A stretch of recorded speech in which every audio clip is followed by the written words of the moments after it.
Hello and welcome. This is episode 29 of Three Losers in a Church. Wild, 29. Crazy.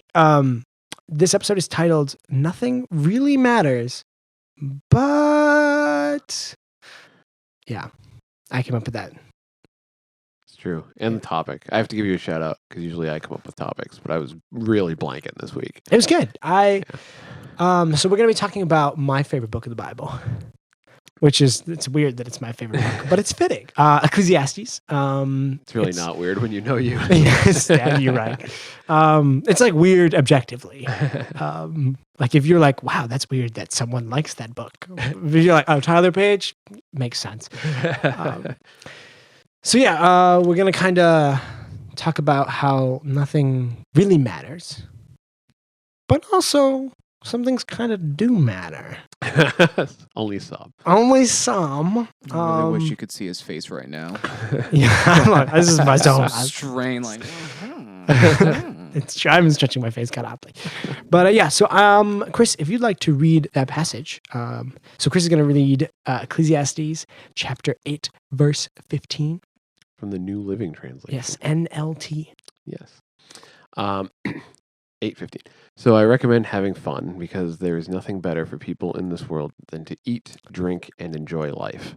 That way they will experience some happiness along with all the hard work God gives them under the sun. Yeah, thank you. Of course. Anything for you. So like I was scrolling through some Ecclesiastes notes that I had while preparing for this because all of us were drawing a blank to come up what we want to talk about. But and so I like wrote this line that was like, enjoy food and drink and fun. And like, it was just like a weird line. I was like, what's good? This does not seem Ecclesiastes-esque. And so I looked up the passage and this was the one that was in there. And I'm going to kind of jump to that last point there for a second. But like, it almost feels like it's like, doesn't really fit in with Ecclesiastes, right? Because it's like, almost like, the majority of Ecclesiastes is like, oh, all is vanity, right? We were talking about like chapter 1, the first verse, like the title of it is all is vanity, right? It's like, oh, very fitting. What a way to start. What a way to start. But then like you kind of get to this passage and we're like, oh, like enjoy life, like eat and drink and enjoy life. Like it seems almost like, I don't say contrasting because I wrote not contrasting on there, but like, it's like it doesn't feel like it's a part of the real kind of theme in the regular line of Ecclesiastes. Right. Also, it's like, I guess in a larger context, it feels totally contradictory to the rest of the Old Testament. Yeah, for sure. It's like nothing better for people in this world than to eat, drink, and enjoy life. Well, everyone's like dying. Which seems a lot different than like the 10 Commandments being given. Like this is important, you know? Yeah, I definitely, that's a good point. Where like you compare it to the book of like Numbers or something, or like Leviticus, you're like, oh, there's a bunch of rules. And this is like, yeah, just kind of, vibe out, enjoy life. I'm going to try to squeeze that in as many times as I can. Is Ecclesiastes a vibe check? Yes. I think so. It's also like, what do you always say? It's like the most metal. No, it's not the most metal book. You say what do you say it is normally? I don't know. I didn't know that I said something normally. Interesting. Maybe it's somebody else I'm mistaking for Chris White. But yeah, like that's an interesting point where like it does feel like it not contradicts, but like is different than the majority of the Old Testament. Yeah, like different emphasis if nothing else. And like it definitely, like when reading Ecclesiastes, you definitely get like, it seems almost like out of place. So it's a wisdom book. It comes after Proverbs, if I'm correct, which I think is interesting. Yeah. Yeah, it is kind of like Proverbs is known for like good advice and wisdom. And then to follow it up with this. Right. And then Song of Solomon. Yes. So it's like, it's in the middle of like a really weird kind of territory of the Bible. Wisdom, Ecclesiastes, and then. Well, I think all three of those are categorized as wisdom books. Yeah. I don't even know. Well, the first thing you wrote that I like is as people were both designed to work and enjoy life, which that's like right off the bat what God says to Adam. It's like work the fields and take care of the earth. It was supposed to be enjoyable from what I can tell. Yeah. Before we screwed it up, I always hear the analogy where it's like we're supposed to be like the middle managers of Earth. You know? like we got like the underlings, which is like the animals and the Earth, and then there's God, who's like the regional manager. We're like the middle Regional manager. I love that. We've got like a good benefit package. Yeah, things are going good. But so yeah, there is this like. It's a very interesting idea how like we have separated work and enjoying life. Yeah. And like I think some people would argue that their jobs or what they classify as work is enjoying life and like they benefit from them. And like I don't think enterprise is like my favorite thing to do. But like I think both of you get some passion out of your jobs you do and you enjoy life as though it's like, oh, the 9-to-5 grind. But like right. there is some like excitement and enjoyment out of them. Yeah. Like there's that cliche, like, work a job you like and you'll never work a day in your life or something like that. Like, which is not true. But yeah, I can't imagine that's fully true. Even the things I love most sometimes frustrate me.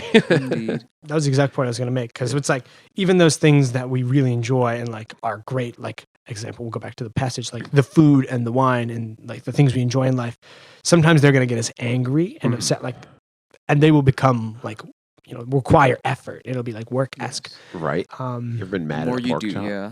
All the time. Like, Chris, I was a cook for a while. You get mad at anything. That's true. What were you saying, Sam? Sorry. No. I was talking over you about pork chops. No, it's okay. Pork chops take precedent. That's true. Yeah, especially when you invest a lot more time into the things that you start off as pleasure or enjoyment. I don't know, like something that kind of made me think about was like video games. Some would say, "Oh, video games are my pleasure," but then those who go professional, they're like, "Oh, now this is my 9-to-5 grind," or in this case, like 9 to like 12 grind because it's miserable. But yeah, people in the music department talked about that all the time. I once loved music, but now I'm always like working on something or trying to create something. I mean, like I went to like worship planning, right? Where it's like, I really enjoy it and like it's great and I love it. But then also it's like, oh, like I don't want to pick a key for that song. Like it's going to sound bad in every key. Like, oh, this is terrible. And so like, I think that like gets back to this idea of how they're like, are super intertwined. And yet we like try to separate them. We do that all the time as people. We're terrible at figuring out life is more complicated than we think it is. Right. But we like go out of the way to kind of like separate the two. Like, oh, here's my 9-to-5. I come home and then like, that's where my life starts. And like from, 5:30 to 10:30, like that's me. Right. Yeah. But it's like, okay, well, like, nor is that true, but like, is that really like, you're going to find some enjoyment in work, right? As much as enterprise drives me crazy, I still like gives me time to think and I still like get to go outside and do things I like. And then when I go home, sometimes I'm like, oh, like I have to do the dishes and that's dumb. Right? Yeah, right. So like there is this like intertwining of like work, which isn't just a job, but like, and things we would like classify as like life and pleasure and those kinds of things. Yeah. I think you're right. And as far as a job goes, I think it can be kind of a bad witness to like go in with a bad attitude. Think of it like this is inherently unpleasurable. Because I realized like a lot of the bad days I was having at work were just me having a bad attitude. When you went into the workday. Yeah. It's like I'm frustrated by these things because I'm just not thankful that I have a job. I'm not looking to seek any pleasure out of this. Yeah. And, like you said, life begins when I'm out of here. Which is both like a really negative attitude to have in like a job setting, because it's like the day just drags on. You're like, I just want to get out of here, and it's just like it's really negative, and you're just gonna feel dragged by it. But it's also like that bleeds over into like when you're supposed to like enjoy life, because then you're like, oh, who ticked me off at work today, right? Like, right. But you're still like riled up. And then on top of that, you start dreading the next time because like you go home, but then like let's say using your thing about like 5 to 10 me time, but then you're like, crap, it's like 9:50, I need to go sleep, and then what happens the next day? Work again. Yeah. I mean, all the time. The next day before I have to go to work, I have to go to work, and then I always say like I have to mentally prepare myself for work, which is true. I mean, it does take a lot out of me, but you also work very long days. Yeah, it's impressive. It's a lot. It is a lot. But yeah, like how many times have you been like, well, I have 3 hours until work, and you can't focus on anything for those 3 hours other than the fact that you have to work in 3 hours. Or it's I like used to have that mentality. or it's like my lunch break, right? I like come home from my lunch break and I'm like, I think I told you a story recently. Someone emailed me on my lunch break and I was like, I'm not replying to this email till I get back to work because I'm not doing all this on my time. I'm waiting for someone else to pay me to respond to this email. Oh my goodness. And I was like, oh, like clearly I would have taken me 10 seconds to respond. And it was a dumb email, but I was just like, I'm not doing this. This is my time. I was very angry about this email that I had received. Yeah. Probably unjustifiably, but it's fine. But the worst part, like, maybe it is unjustified, but the worst part is like everyone can relate to it. Yeah. But yeah, like it just, they are in some ways, I think,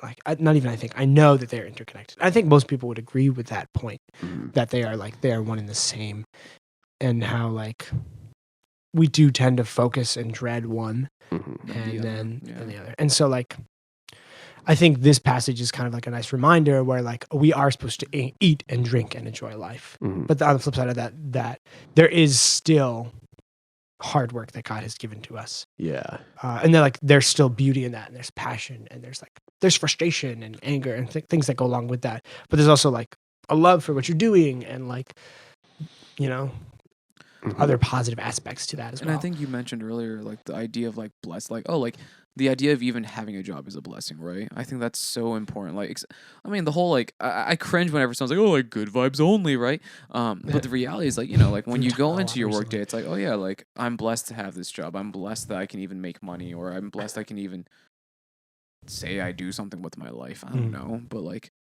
once you look at that, then you realize like, oh, like God's given us so many things in so many ways, and sometimes what we see as like a curse is like kind of nice. It also kind of made me think. I was doing this discussion post earlier, and I like won't get into the details because it was pretty hefty, but it was kind of making me think about like there's, you know, Christ says that we'll suffer for sharing the gospel and for following him. But then there's like a difference between that kind of suffering and then just like suffering for the sake of suffering and just like being miserable because that's supposed to be how Christians live, you know? Yeah. And we've talked about this in the past on here, but there's this idea of like, oh yeah, like, you know, your life is going to be bad. It's going to be terrible. So you might as well make it that way, you know, like, right. But like, and then you look at this and you're like, oh, but like we're supposed to, you know, and like Jesus, you know, had dinner parties and, you know, like had a good time. He's also just, you know, like healing people. So like that must have been kind of fun. Right. You know? Like I would have fun healing people. Yeah, I mean, I'm sure he loved it. But like there's still like this whole, and I guess that kind of relates to like the whole like laws and enjoying life kind of like fit into that, like work and enjoying life, like restrictions and enjoying life, like how we like put them at odds a lot of the time when they're really like not at odds. Right. They're really like together and woven. And yeah. So I think like that kind of wraps back to the whole like Ecclesiastes doesn't really feel like it fits in the Old Testament. I mean, in some ways I do think it's like a contrast. Yeah. But like it's a needed contrast, I think. Oh yeah, because that was what I thought about when you talked about like, oh, like how they're also intertwined. Like sometimes, like the contrast between work and pleasure, like even though they are intertwined, they also reveal a lot about each other. Right? Oh, for sure. Yeah. I think that's like like let's say like what you see as work can indicate like what gives you pleasure, and then vice versa. But it's like how like if everything is pleasure, then what becomes work? Like eventually that pleasure will become work at some point. I don't know. Yeah, I lost my train of thought, but yeah. Well, like, yeah, what's the logical conclusion of having nothing but pleasure? You become a hedon, and like getting off your couch becomes work, you know, or like getting up to go to the bathroom is a chore, you know. Like I feel like that's like the extreme of it. Right. And like so, I wrote that like, is it possible to have one without the other, to have work without pleasure? And like you started touching on that idea of like, yeah, there's like I don't think it's possible, but for, you know, hypothetical sake, if you were to like live a life that was surely like enjoying life, you know, like good vibes only, which the visual cringe on all three of our faces after that was very funny, but like we can all sit here and go like that. Okay, yeah, Tyler, like shut up. That's clearly not like as hypothetical as that statement is. Like it's not possible. Like we've never met anybody who's just like, I'm loving life, like, and just like loves life all the time. Sometimes I forget this is not visual. For better or worse, I just hit my face off the microphone. So I just wave my arms like an idiot. So okay. Like kind of on the flip side of that, like a level of, for hypothetical sake, where it's like we only focus on the work and like the restrictions and those things, you know, that it's very interesting that I can only think of negative words right to describe them. Cause I guess that's how we function, is we like say rules are bad, you know, enjoy life, good vibes only. Gosh. That's four. I'm gonna see how many I can get. I know. I'm counting. And so like I derailed myself. But like living a life that is solely work or restrictions, though, like that kind of thing. I mean, I can imagine it easier, which is very interesting. But also like we can acknowledge the fact of like, oh, like we can all think of stories of people who like, you know, the CEO who doesn't visit his family. Yeah. Or like, you know, the doctor who like can't really go anywhere. Like they're always at work. And like, so we can think of those stories. Yeah. Yeah. And they supposedly take pleasure in their work because they're making it big, you know, they're wealthy and successful, quote unquote.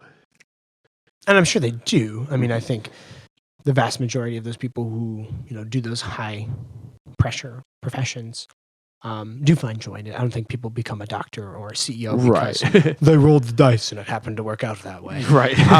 Maybe, I don't know. You're not a CEO. I'm not. You should be glad I'm not a doctor. All three of us, that'd be a mess. But like, it is very interesting that we can picture that life of a lot of work and only the negative consequences come out of that. But also on the positive side of that, like, oh, clearly like they have worldly success, right? Because like, I mean, they have a lot of money, right? Like Jeff Bezos is, you know, he's killing it, man. Oh yeah. he's got a good chunk of change. I don't know if he's enjoying life. He's bald. I mean, maybe he's enjoying life. But like, so there is some like, doesn't he get haircuts? Nor does he need to wash his hair. He's living the dream. I feel like it's almost like a cliche or like a trope at this point in like sitcoms or movies. There's like the character who lives like that, and then it's eventually just like, when are you going to grow up? You know, like there's always that point in the plot where it's like, you really are just living irresponsibly because you're just trying to seek pleasure all the time, you know, and then that person has a crisis. So I think that goes to show how they're both required for each other. You know, work and enjoying life. How they are kind of contrasting, but also like shed light on each other in some ways. But there's also like beauty and power in, you know, both of them. And to kind of that point, I was reading over the passage, and the last line is, that way they will experience some happiness along with all the hard work that God gives them under the sun. So the verb is very interesting, gives. So I was like, oh, that's a positive verb, right? At least in the English language. Instead of like, oh, burdening them or like forcing them, or I'm trying to think of other ones, but like this is a gift. You give things that are good most of the time. And so I was like, oh, so there's this positive aspect to this work that is like is very hard to notice sometimes. There's like that beauty in it that I think is a good reminder of that, is that, you know, he gives us that opposed to burdens us with hard work. Yeah. So that's a good point. It's all about moderation. Like we shouldn't be thinking of work as inherently bad, and we shouldn't be thinking of pleasure as inherently good either. Or bad for that matter. And vice versa. I mean, people... Right, yeah, that's true. People do apply, like, I need to throw myself into my work right now. And not do anything that my life is... Right, yeah. The idea of, like, wasting time. Right, or, like, backburnering. Like, versus, I'll say it this time, good vibes only, you know. Oh, gosh. 7. I refuse to say it. Good. You said Stand it once, your though. ground. I did already? Yeah, you said it once. Oh. Dang it. You were the first one. No!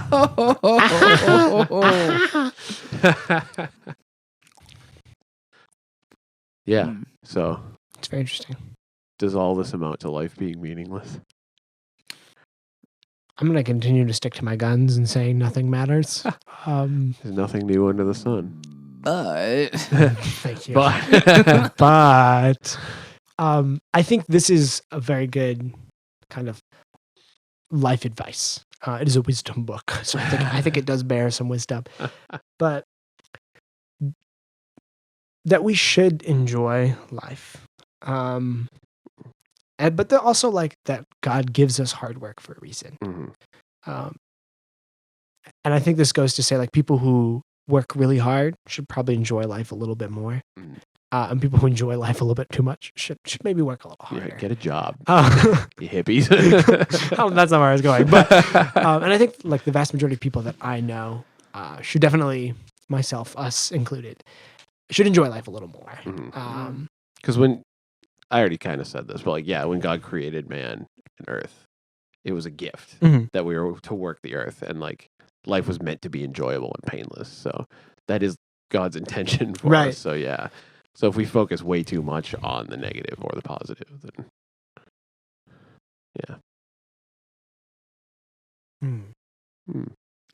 look at it all. Yeah, big picture. Everything's a big contradicting statement. I'm so angry. This is like the perfect book for you. No wonder it's your favorite. It's so I'm angry. Nothing makes any sense. Nothing matters.